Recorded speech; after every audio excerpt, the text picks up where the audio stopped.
भाइयों बहनों,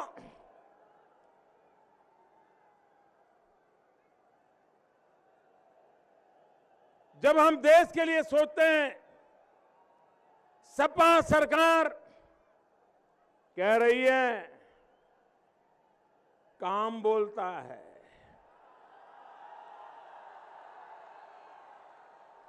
मैं जरा पूछना चाहता हूं, काम बोलता है कि कारनामा बोलता है? काम बोलता है कि कारनामा बोलता है? काम बोलता है कि कारनामा बोलता है? तो उनको बुरा लग गया कि मोदी जी ऐसा क्यों बोल रहे हैं।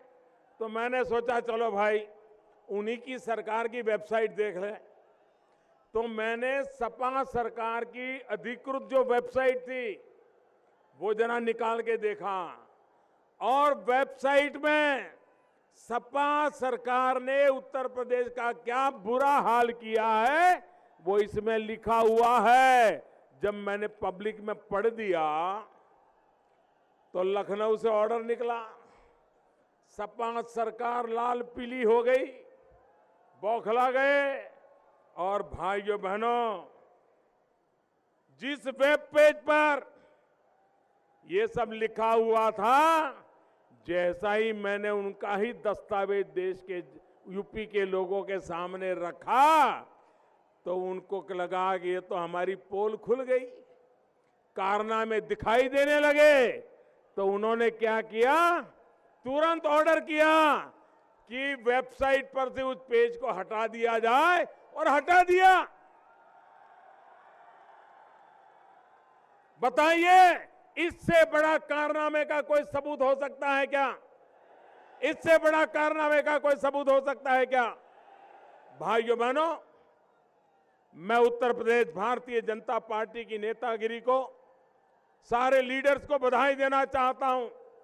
उन्होंने इस चुनाव के संकल्प पत्र में एक महत्वपूर्ण निर्णय किया है।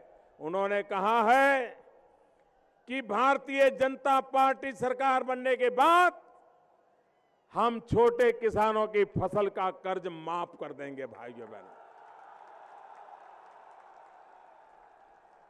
बहनों, जब आज मैं जौनपुर में आया हूं, 11 मार्च को चुनाव के नतीजे आएंगे। सपा, बसपा, कांग्रेस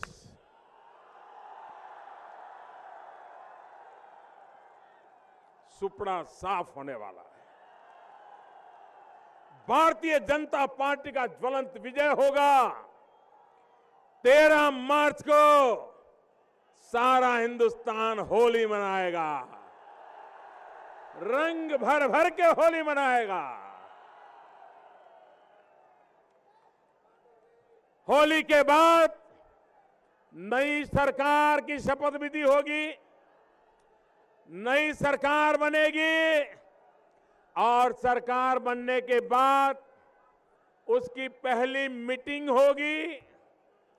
और पहली मीटिंग में भाइयों बहनों, मैं यूपी के सांसद के नाते आप लोगों को विश्वास दिलाता हूं कि जब आप लोगों को विश्वास दिलाता हूं कि सरकार बनने के बाद पहली मीटिंग में ही किसानों के कर्ज को माफ करने का निर्णय कर दिया जाएगा। और आप जानते हैं, हम जो कहते हैं समय सीमा में करके रहते हैं।